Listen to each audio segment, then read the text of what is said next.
There's a reason the Bengals haven't won a playoff game in 30 years, because just when things start going right, they go wrong all over again. Joe Burrow off to one of the best starts a rookie quarterback has ever had passing the ball. He's done for the year. Left knee injury, essentially tweeted it out yesterday saying, "I'll see you next year." Brings back shades of Carson Palmer, who had a knee injury that essentially ended his career or limited his career with great potential for the Bengals. And Carson is actually going to join us this morning at 9 a.m. Eastern to kind of take us inside that type of injury with this sort of organization. Keyshawn J. Will Zubin, presented by Progressive Insurance. All of our guests on the Shell Pennzoil Performance Line.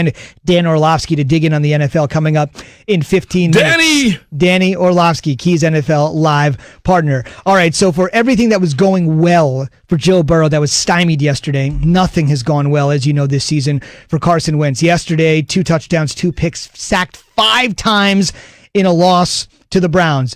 Doug Peterson answering the question that everyone's thinking, is it time for a move?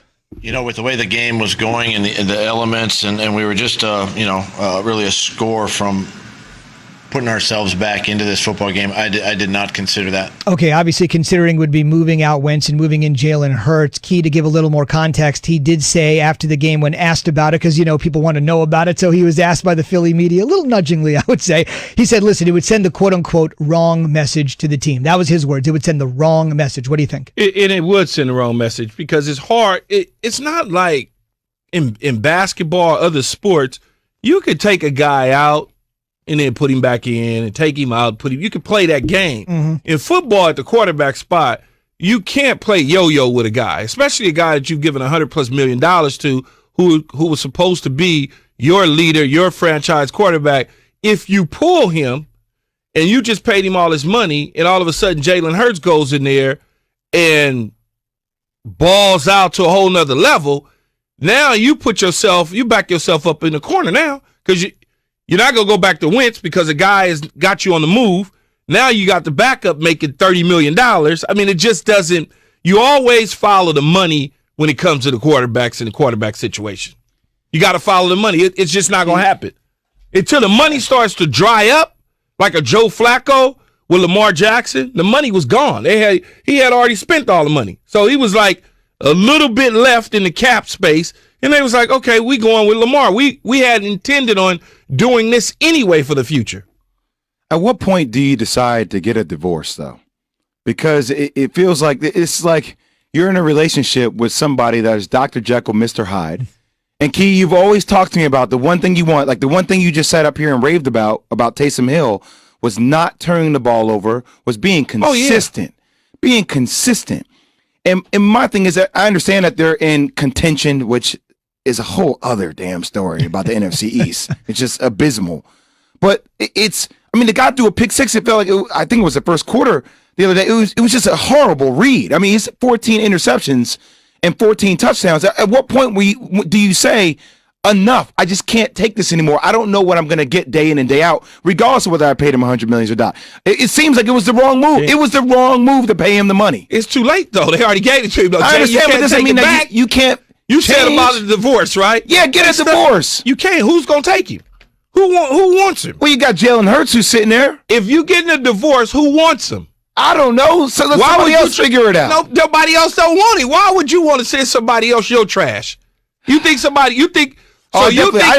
teams why I want to send somebody else my trash. You think there's other teams in the National Football League are looking at the same film and television games that you watch, and they sitting there going, we'd like to have that guy? But at what point do you say, I can't do this anymore, Key? What point when you look at Jalen Hurts and say, hey, he's just as unpredictable as Carson Wentz, a guy I paid $100 million to?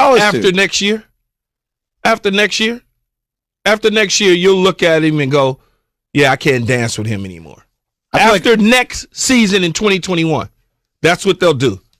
After the 2021 season, they'll start that conversation. If it has a bad year or leading into that year, they'll start that conversation and we can cut bait because the money will have dried up that they owe him. So you're saying after next year? After 2021, that conversation comes up, then it'll be easier for him to swallow. Then I can't wait to watch the best reality show on TV, which is Doug Peterson at a presser after games when they lose, and he has to continue to sit up there and talk about why he's sticking with Carson Wentz, man. It's all the money. It just gets more and more embarrassing. You never see quarterbacks that make a ton of money get benched. They just don't. It doesn't happen. It does not happen. Donovan McNabb. I don't remember Donovan McNabb having a whole bunch of money on his books when he got benched.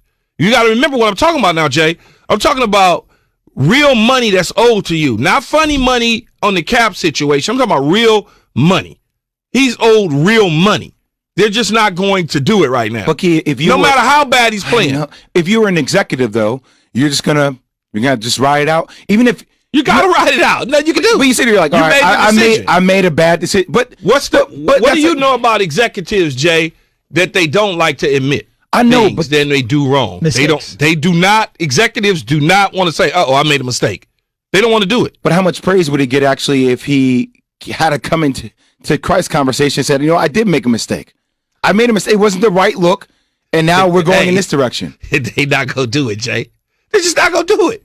They're not going to do it, right? They should do it. Just because they don't do it doesn't mean they shouldn't do it. No, they should. He's horrible. I mean, so you agree with me? Absolutely. Okay, but I'm not the person. Thank you. That's all I wanted to hear, King. I'm not the person that's making a decision and pulling the trigger on that. I'm not the one that have to sit down with Jeff O'Leary and say, "Hey, this is a bad deal." I would have never signed him to the deal. I would have waited. I have no idea why they felt the need to rush out there and get a deal done with Carson Wentz when they did. What was the point? But I just and then with his because he's a family guy and we like him. The Family Guy comment again. Even with his brittle nature, he's gotten injured quite a bit. Howie Roseman, the team's executive vice president, you mentioned the owner, Jeffrey Lurie, the executive vice president, essentially said, Jalen Hurts, part of the reason we drafted him is because we're not able to depend on Carson Wentz to finish seasons. By the way, thank you, Zubin. The Eagles still have a 44.3% chance to win the NFC East. They currently sit in first place. Now it's a long, figurative, and literal week for the Eagles. Key, take me inside the locker room. They're not going to play again until next Monday. They're going to be on ESPN. The Seattle Seahawks are coming to town. Okay, you're off this sort of game. You got a rejuvenated Seattle squad coming to town. Tell me what's going on inside the locker room there in South Philly, coming off of this thud and a huge game on the horizon. Well, I don't know their schedule, but if I was to think, it's their bye, obviously, and so they're going to probably take some time off, get away from the building, get away from it, be able to do some things. But even, the COVID situation kind of messes up plans, I'm sure, about leaving and going and traveling and things like